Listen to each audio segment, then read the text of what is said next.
Hello, DC Everest Evergreens. We are going to be reading pages 60 to 84 in Out of the Dust.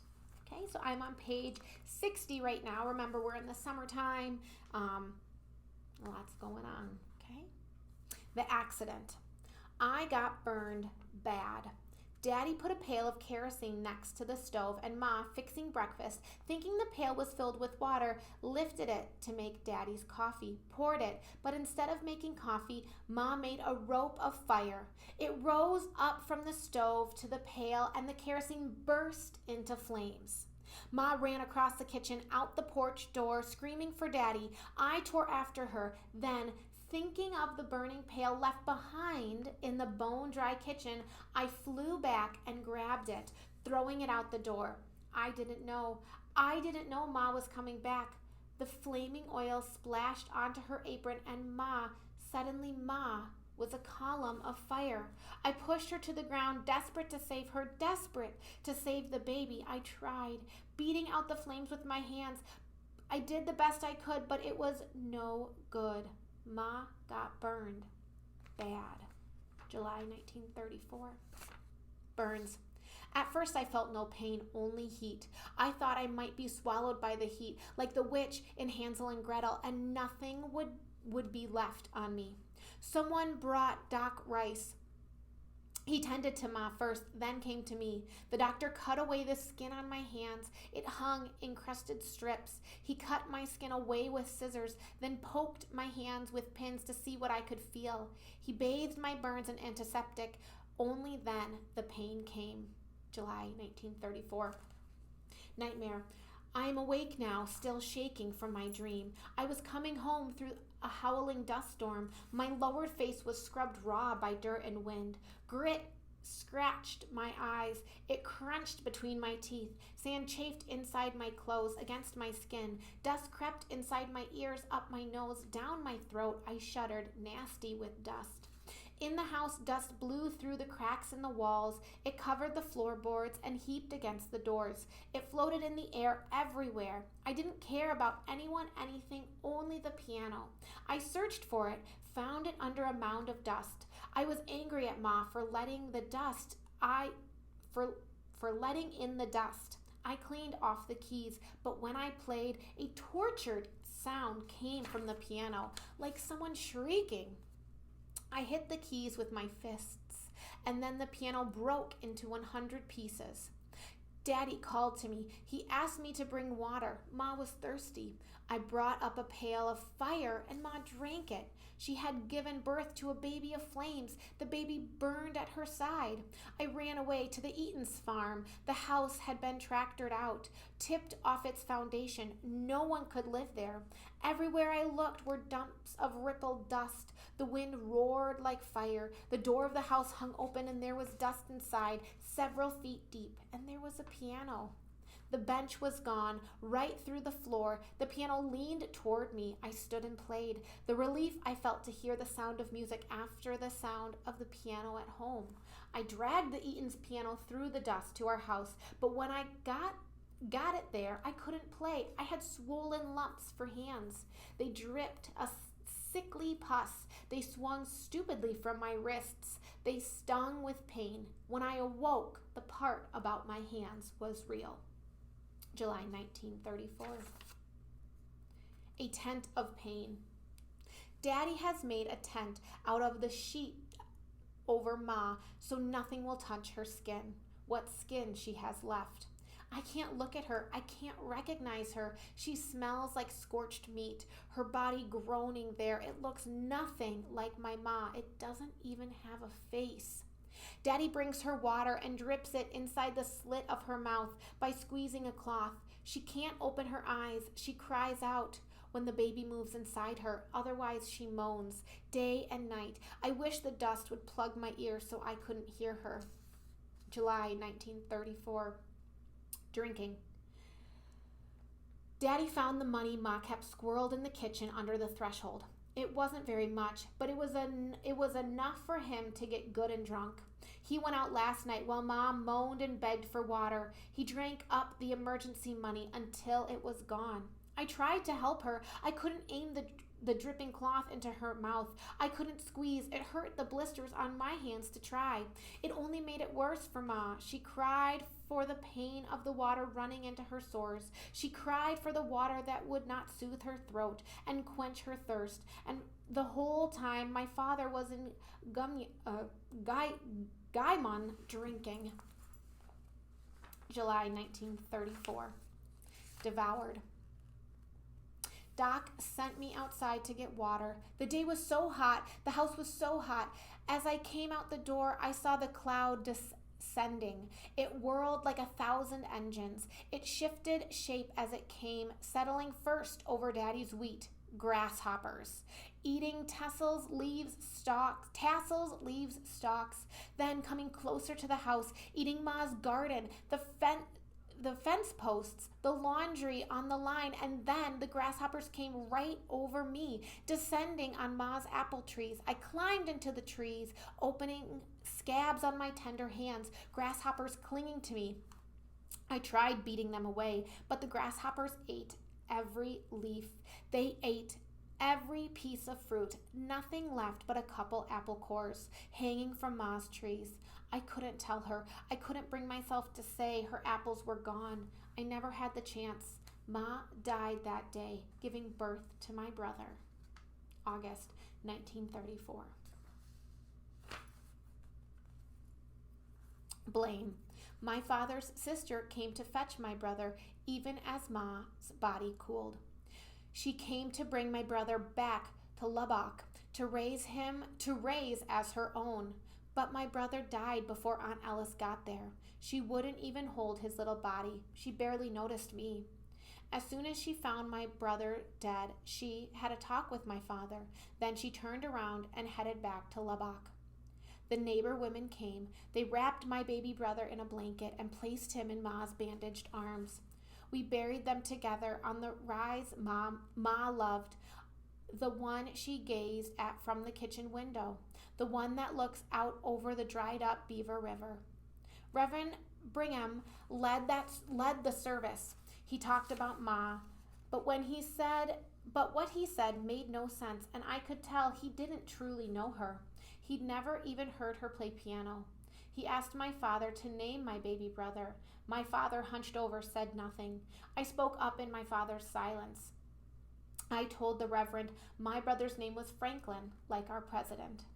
The women talked as they scrubbed death from our house. I stayed in my room, silent on the iron bed, listening to their voices. Billy Joe threw the pail, they said. An accident, they said. Under their words, a finger pointed. They didn't talk about my father leaving kerosene by the stove. They didn't say a word about my father drinking himself into a stupor while Ma writhed, begging for water. They only said Billy Joe threw the pail of kerosene. August 1934. Birthday. I walk to town. I don't look back over my shoulder at the single grave, holding Ma and my little brother. I am trying not to look back at anything. Dust rises with each step. There is a greasy smell in the air.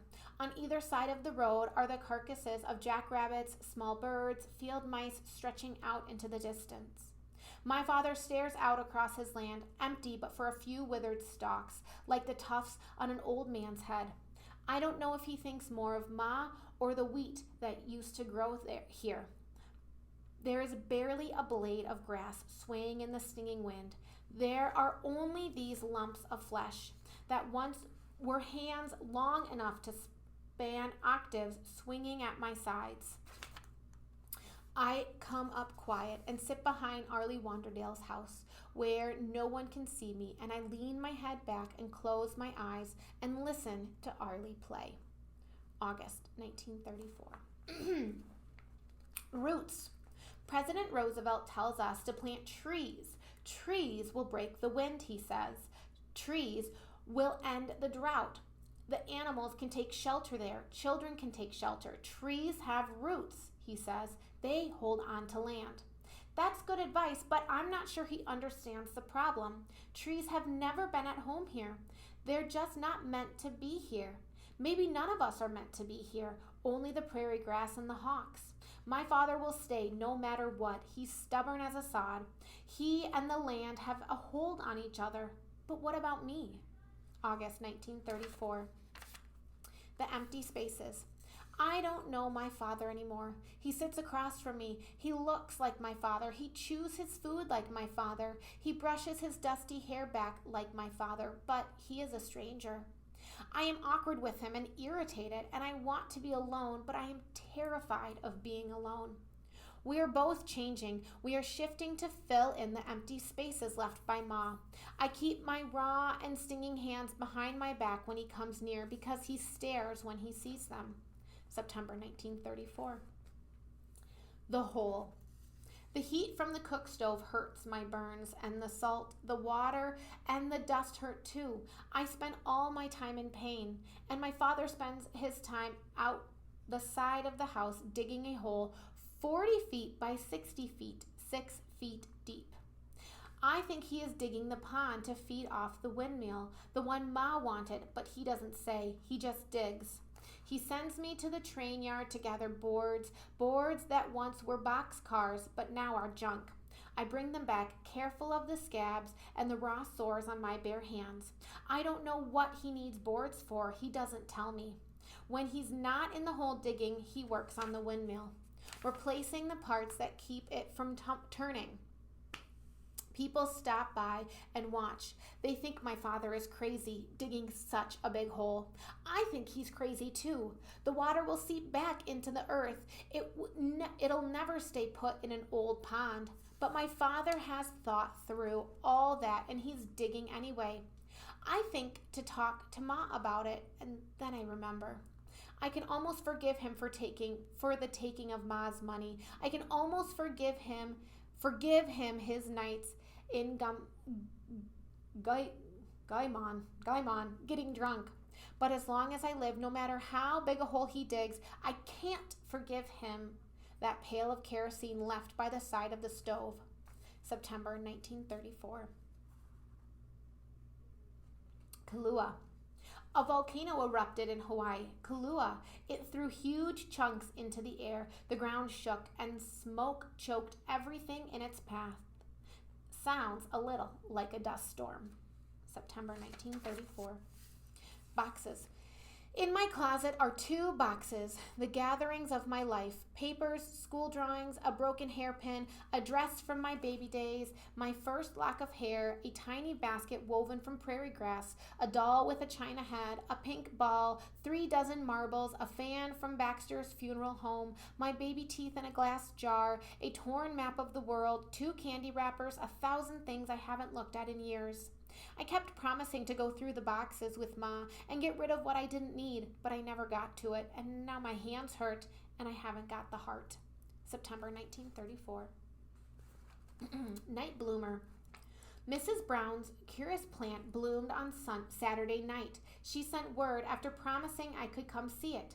I rubbed my gritty eyes with swollen hands. My stomach grizzled as I made my way through the dark to her house. Ma wouldn't have let me go at all. My father just stood in the doorway and watched me leave. It was almost 3 a.m. when I got there. A small crowd stood around. Mrs. Brown said, "The blossom opened at midnight, big as a dinner plate. It took only moments to unfold."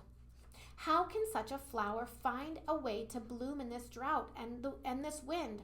It blossomed at night when the sun couldn't scorch it, when the wind was quiet. When there might have been a sip of dew to freshen it. I couldn't watch at dawn when the flower, touched by the first finger of morning light, wilted and died. I couldn't watch as the tender petals burned up in the sun. September 1934. The path of our sorrow. Miss Freeland said, "During the Great War, we fed the world. We couldn't grow enough wheat to fill all the bellies. The price the world paid for our wheat was so high it swelled our wallets and our heads.